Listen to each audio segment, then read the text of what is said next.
Sudah. Tak hanya meme gambar sindiran tindak kekerasan anak DPRD Kota Ambon yang menyebabkan seorang pelajar meninggal dunia.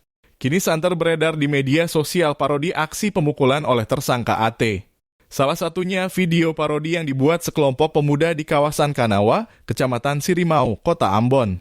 Serupa kejadian sebenarnya salah seorang pelakon mengendarai sepeda motor dan melaju di jalanan dalam kompleks. Lantas dihentikan oleh seseorang yang berperan sebagai pelaku. Kemudian datang pemeran lainnya yang berusaha mencegah aksi pelaku.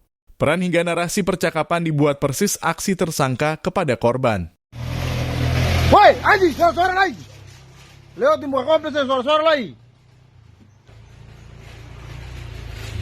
Hei, saya lewat ini, saya takut orang di komplek nih.